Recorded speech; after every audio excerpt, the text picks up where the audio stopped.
오늘 우리들에게 주시는 하나님의 말씀 누가복음 19장 1절에서부터 10절까지의 말씀입니다.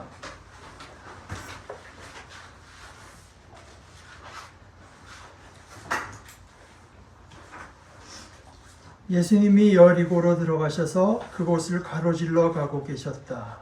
그런데 보라, 어떤 남자가 있는데 이름은 삭개오라고 했다. 그는 세금업자의 우두머리였고 또 그는 부유했다.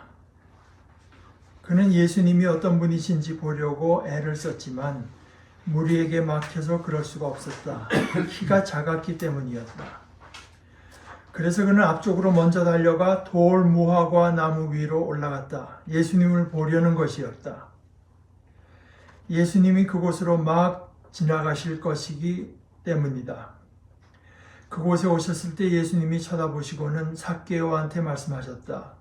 삭개오님, 서둘러 내려오세요. 오늘 내가 그대의 집에 머물러야만 하니까요. 그러자 그는 서둘러 내려와서 기뻐하며 예수님을 맞아들였다. 무리가 보고서 투덜거리기 시작했다. 죄인의 집에 그가 들어갔어. 손님으로 묵으려고 말이야. 그러나 삭개오는 서서 주님께 말씀드렸다. 보십시오. 저의 재산 절반을 주님, 가난한 사람들에게 주겠습니다. 또 누군가에게 을러대어 빼앗은 것이 있으면 4배로 갚아주겠습니다. 예수님이 삭개오한테 말씀하셨다. 오늘 구원이 이 집에 이르렀어요. 이 사람도 아브라함의 자손이기 때문이지요. 인자가 온 것은 잃어버린 것을 찾아 구원하려는 겁니다. 하나님의 말씀입니다. 하나님 감사합니다. 먼저 본문에서 우리가 좀 살펴볼 게 있습니다. 1절에서 사실 본문은 굉장히 간단합니다. 우린 당연히 예수님이라고 했는데 본문은 예수님의 이름은 없고, 그리고 여리고로 들어가서 거기를 지나가고 계셨다. 그러니까 그건 경유지, 뭐랄까, 패스하는 길입니다. 목적지가 아닌 거예요. 예수님의 목적지는 아마 지리적으로는 예루살렘이겠죠. 그러니까 여리고는 애당초 거기서 무슨 일을 하시려고 하는 게 당시 지나가고 계셨다.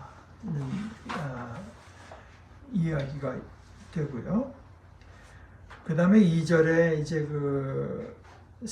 세금업자의 우두머리가 전번에도 말씀드렸지만 로마를 대신해서 그 세금 거두는 일을 업으로 삼는 사람들이 있는데 그들이 또 그나마 정직하게 한 게 아니라 아마 자기 몫을 떼기 위해서 좀 여러 가지 옳지 못한 방법을 썼던 것 같습니다. 근데 거의 다 우두머리였다. 그래서인지 모르겠지만 그는 또 돈이 많았다. 그런 얘기가 있고, 3절은 좀 재밌는 이야기인데, 그 예수님이 어떤 분인지 보려고 애를 쓰는데 무리가 앞에 많으니까 그럴 수가 없었다. 이유가 그가 키가 작았기 때문이었다. 그랬는데 여기서 그가 삭개오인지 예수님인지 모릅니다. 사실은 문법적으로는요. 삭개올 수도 있지만 예수님일 수도 있어요. 우리는 다 그렇게 생각해 본 사람은 별로 없겠죠. 예수님이 키가 작다. 영화 같은 데 나올 때도 그렇고 다 어느 정도는 훤칠한 분으로 우리가 생각하기 쉬운데 사실 성경에 그런 내용은 없습니다. 그리고 이사야서 53장 같은 데 보면 우리가 보기에 흠모할 만한 아름다운 데가 없다. 이제 그런 내용도 있죠. 근데 저도 그런 생각을 전혀 못 해봤는데 예수님이 작다는 문법적으로 가능하지만 그랬을까? 그랬는데 이제 제가 잘 인용하는 크레동 목사님이 언젠가 그 얘기를 이제 했어요. 크레동 목사님 굉장히 작거든요.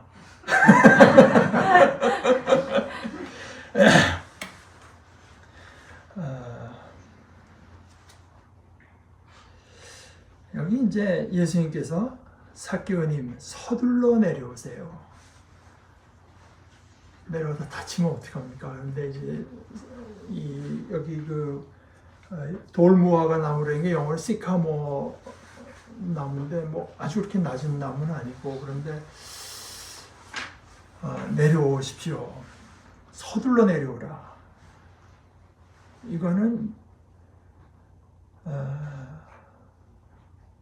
여기 복음이 있다. 여기 구원이 있다. 하는 아주 강한 확신에서 나오는 얘기 아니겠습니까?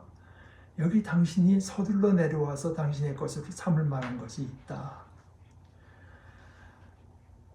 그러면서 애당초 그냥 pass through, 그냥 가로질려 가려고 하던 계획이 바뀌고 오늘 내가 그대의 집에 머물겠다고 하는 것도 아니고 머물러야만 하겠습니다. 원어에 그렇게 정확히 그렇게 되어 있습니다. 내가 머물러야 됩니다. 계획이 바뀐 겁니다. 그게 뭐 당연히 뭐 전화해 보니까 우리 예약했던 데가 안 돼서 여기서 머물러야 되겠다는 뜻은 아니지 않겠습니까? 그래서 여기서 사실 삭개오가 3절에 보면 예수님이 어떤 분이신지 보려고, 그러니까 그 여리고의 거리라고 하는 게 얼마나 예수님께서 이제 뭐 옛날 도시래 작은 도시인데 크면 얼마나 크겠습니까? 그 금방 지나가시겠죠. 걸어가더라도. 그런데 예수님이 얼마나 충분히 볼 수 있을지 모르지만 뭐 보기 위해서, 이게 단순히 구경인가? 그러나 어떤 분인지 보려고 애를 썼지만 무리에게 막혀서 그럴 수가 없었다. 그가 키가 작았기 때문이다. 그래서 앞쪽으로 먼저 달려가서 돌무화과 나무 위로 올라갔다. 예수님을 보려는 것이었다. 여기서 보면은요, 예수님을 본다고 하는 표현, 또 저 뒤에 예수님께서 말씀하시기를 오늘 내가 그대의 집에 머물러야 하겠다는 그 표현이, 물론 문자 그대로 우리 눈으로 보는 것도 당연히 해당되고 예수님께서 그 집에 유하시면서 머무는 것도 포함되지만 그것보다는 훨씬 더 절실한 어떤 것과 연관되어 있다고 하는 게 뚜렷이 여기는 나타나죠. 이것은 역시 9절 10절에 오늘 구원이 이 집에 이르렀어요.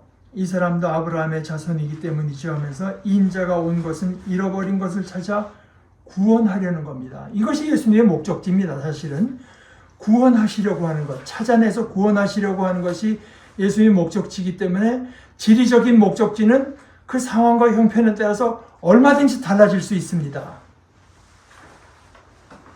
여기 이제 구원이 이 집에 이르렀다고 했는데 이것이 여기 쓰여진 동사는 임했다, 이르렀다 이런 동사가 아니라 사실은 뭐 그렇게까지 밖에 표현할 수 없지만 영어로 말하자면 그 기노마이라고 하는 말의 본래 뜻은 become 하는 겁니다. 그러니까 구원이 이 집에 이루어졌다. 뭐 이런 식의 구원이 이 집에 이루어졌습니다. 이제 그런 말씀입니다. 이 가족에게 구원이 이루어졌습니다. 그러면서 인자가 온 것은 잃어버린 것을 찾아 구원하려는 것입니다. 그러니까 예수님께서 머물겠다고 하는 것도 이것이 당신이 이제 육체적으로 쉬고 어떤 음식을 먹으려고 머무는 것이 아니라 구원, 그 10절과 연관시켜서 생각해 볼 때 이 집에 온전한 구원이 이르게 하기 위해서 또 어떻게 필요하면 예수님께서 더 찾아낼 게 있는지도 모르죠. 이 사람이 어떻게 해서 이런 잃어버린 상태에 있는지 다 찾아내서 온전한 구원을 베푸시려고 하는 건지도 모르죠. 그러나 여기 그냥 가로질러 가려던 길이 이제 머무는 곳이 됐다. 여기 수많은 사람들이 예수님을 보려고 했고 새벽들이 먼저 나가서 찾아가려는 열심히 있은 사람도 많을지 모르겠는데 예수님께서 특별히 관심을 가진 사람은 이 삭개오. 문장을 살펴봐도 가장 절실한 사람, 간절한 사람이었던 것 같습니다. 그러니까 예수님께서 서둘러 내려오려니까 그가 서둘러 내려와서 기뻐하며, 이미 이것은 구원을 받은 것입니다. 예수를 모실 때, 예수를 찾고 예수를 모실 때 이미 구원을 받은 건데, 그는 서둘러 내려와서 기뻐하며 예수님을 맞아들였다. 이게 사실은 삭개오가 주님께 하는 이야기는 성경에 쓰여진 대로의 처방하고는 좀 다릅니다. 예를 들어서 이것은 출애굽기 22장 1절에는 이렇게 되어 있는데요. 출애굽기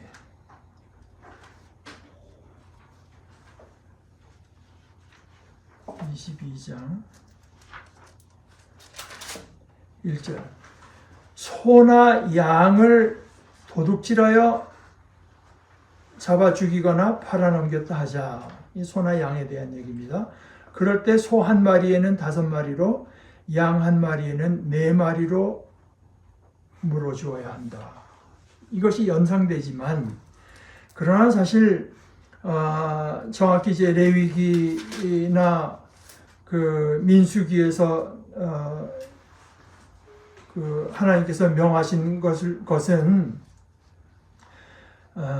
예를 들어서 레위기 6장 5절에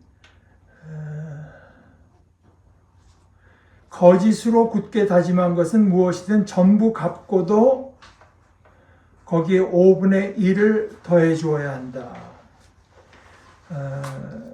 그건 레위기 이제 5장의 이야기고 레위기 6장의 이야기고 민수기 5장에도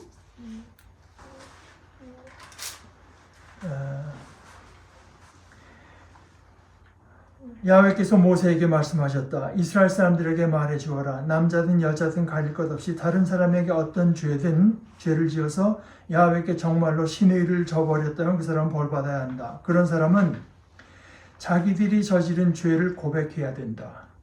그런 사람은 자신이 끼친 손해를 전부 물어주고도 거기에 5분의 1을 더하여 자신이 피해를 입힌 사람에게 줘야 된다. 저희가 이제 120%를 이제 갚도록 율법에는 말을 하고 있는데 삭개오는 그 소와 양 훨씬 더 엄격한 거를 이경으로 끌어와서 자기가 이제 갚겠다고 이야기를 하고 있는 것입니다. 저의 재산 절반을 가난한 사람에게 주겠습니다. 이게 뭐 보통 일이 아니죠. 돈 많은데 그럴 수 있지. 그런데 돈 많은 사람에게도 재산을 그렇게 쉽게 내놓을 수 있는 것이 아닙니다. 그렇지 않습니까? 제가 레지던트 할 때인데 정초에 TV에 2분이 나와서 대담을 하는데 돈 많은 분들입니다. 한 분이 뭐 누가 자기한테 와서 이제 돈 아쉬운 얘기를 하는 것을 얘기를 하면서 뭐 저한테 뭐 그럴 만한 돈이 있는 것도 아닙니다만 그게 이제 이병철 씨가 한 얘기입니다. 정주영 씨한테 둘이서 얘기했거든요. 저희 가르쳐주는 선생님이 막 웃더니 뭐 그 사람들이랑 우리랑 다르겠어. 반을 내놓는다고 하는 것은 쉬운 건 아니지만 제가 보니 그 뒤에 게 더 어려운 것 같아요. 누군가에게 을러되어 빼앗은 것이 있으면 4배로 갚아주겠습니다. 왜 이렇게 힘들다고 느끼느냐? 요즘 뭐 재판을 보고 뭐 봐도 갚아주기 전에 자기가 이런 험악한 짓을 했다고 하는 게 드러나야 되잖아요. 드러나고 그걸 인정해야 되잖아요. 그게 드러나면 뭐 4배로 있으면 4배로 갚아주겠다고 하는 그런 이야기를 하게 되는데 이걸 보게 되면 사실 이 삭개오라는 사람에게 있어서 어떤 그 내면적인 후련함, 홀가분함, 이것이 얼마나 절실한 문제였는지가 이결에 드러나지 않습니까?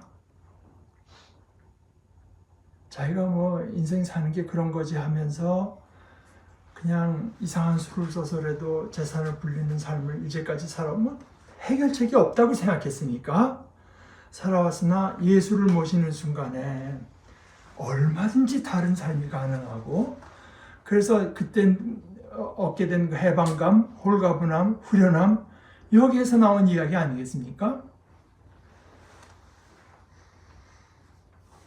예수님께서 오늘 구원이 이 집에 이루어졌습니다. 인자가 온 것은 잃어버린 것을 찾아 구원하려는 겁니다. 이게 구원입니다. 이게 구원입니다. 구원은 우리 모두에게 가장 절실한 것입니다 하는 것을 말씀해 주신다고도 생각할 수 있죠.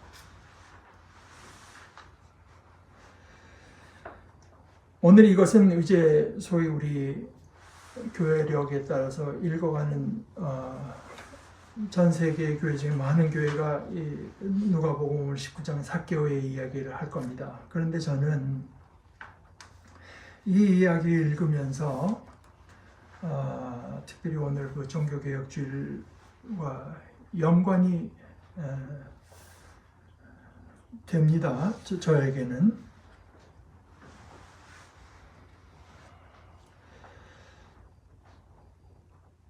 폴 틸리라고 하는 그 아주 유명한 기독교 사상가가 있었는데, 그분이 이제 그리스도교 사상사에서 이런 내용을 썼습니다. 마틴 루터의 의의, 마틴 루터가 차지하는 의의는 그가 새로운 교설을 제창했다는 점에 있는 것이 아니다. 오직 성서, 오직 믿음, 오직 은혜, 이런 데 있는 것이 아니다. 만약 그런 거에 오직 의인은 믿음으로 말미암아 구원받는다는 이런 그 가르침의 내용에 그 루터의 의의가 있다면 그 의의가 틀렸다는 얘기가 아니라, 그것도 중요하지만 루터의 의의는 그런 데 있는 것이 아니고, 이런 점에 그의 의의가 있다면 예를 들어서 위클리프 같은 다른 사람도 동일하게 의의가 있을 것이다. 그러나 그러한 교설, 가르침, 내용 자체는 당시 모든 것을 장악하고 있던 로마 체제를 돌파할 수는 없다.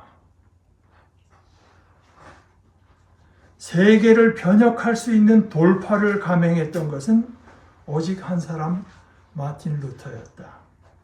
이 점에 그의 위대성이 있다. 이렇게 말을 했습니다. 그래서 조금 뒤에 이제 다른 이야기를 하면서 이런 얘기를 해요. 당시 그때 이제 중세니까요. 중세 말기입니다. 중세 말기에는 많은 사람들이, 그 당시에 전체가 다 기독교인이라고 외형적으로는 그렇게 되어 있지만, 어쩌면 그렇기 때문에도 그랬다고 볼 수 있지만, 어떤 그 죄책감에서 온 불안 같은 것이 많은 사람들에게 무겁게 자리 잡고 있었다.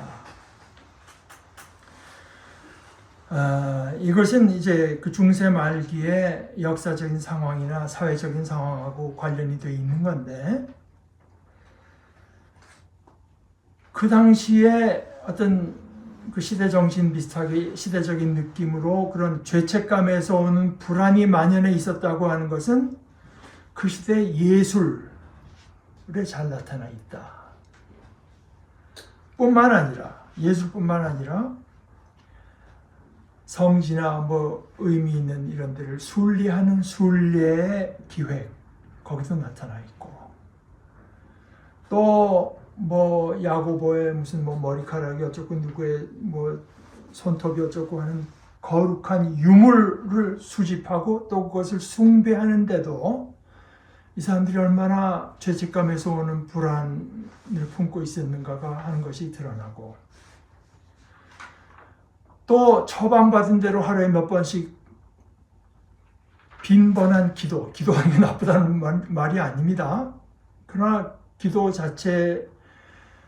기도가 자신의 어떤 그 불안감의 표현일 수 있죠. 빈번한 기도에서. 또 이다가 자기 많은 돈을 갖다 바치는 돈의 희사, 또 면죄부의 구입에서, 특별히 그 중에 조금 더 열심히 있고 한 분들은 금욕적인 자기 고행에서, 그런 걸 통해서 자신의 양심을 진정시켜 보려고 하는 그 밖에 온갖 시도에서 표현되어 있다. 이런 종류의 불안이 루터를 수도원으로 내몰았지만, 루터 역시 그 중세기에 만연하던 죄책감에서 오는 불안을 가지고 수도원으로 들어갔지만, 막상 그가 수도원에서 경험한 것은 어떤 금욕적인 고행을 통해서도 그에게 구원의 확신은 찾아오지 않았다는 사실이다.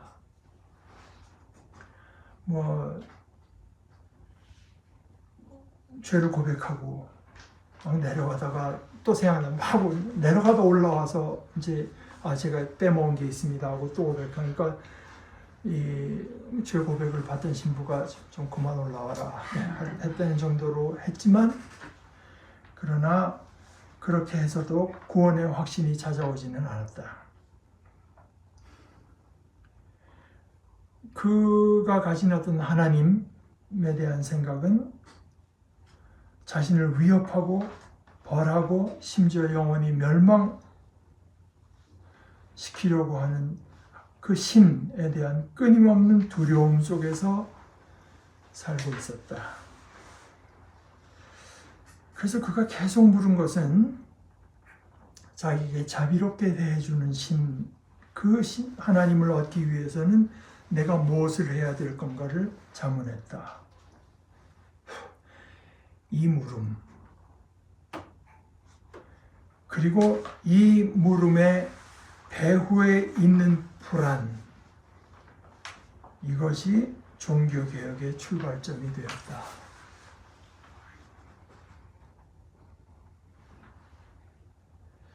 예수님께서 오늘 구원이 이 집에 이르렀어요. 구원이 이 집에 행해졌을 때, 일어났을 때, 내 돈 중에 얼마가 날아가느냐? 다른 사람들이 내가 누구를 윽박질러서 몇 사람을 해서 내가 뜯은 게 있다고 하는 게 다 드러나면 내 사회적인 평판은 어떻게 되나? 이런 것들이 머릿속에 떠오르지 않을 정도의 후련함, 홀가분함, 자유로움, 또 기쁨, 이게 구원이다. 구원이라고 하는 것은 어떤 교설로서 얻어지는 것이 아니라 우리가 우리 자신에 대해서 얼마나 진지한가, 내 자신과 나의 영원한 운명에 대해서 얼마나 진지한가, 그리고 그것이 이 예수 그리스도를 통해서 그리스도 안에서 해결됐다고 하는 그 해방감에서 오는 기쁨,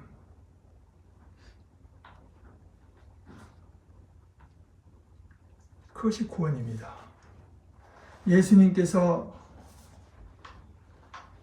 우리를 찾아오신 것은 그 잃어버린 사람을 찾아내서 그에게 이 구원을 주시려고 하는 것입니다. 그리고 그 자기 일개인, 루터라고 하는 그 일개인의 피 깊이 자리 잡고 있던 이 참된 구원에 대한 갈망, 갈증, 이것이 종교개혁의 출발점이 됐다. 하나님의 나라는 말에 있는 것이 아니라 능력에 있다.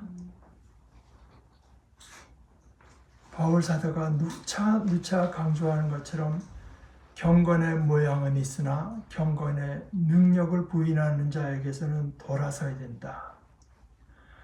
만약 우리 교회에 이런 어떤 갈증, 이것이 해결된다면 다른 어떠한 것도 나에게 중요한 것은 없다고 하는 이런 진지함, 이것이 우리 교회에 없다면 우리는 거기서 여태까지 우리가 지나오던 모든 길에서 돌아서야 됩니다.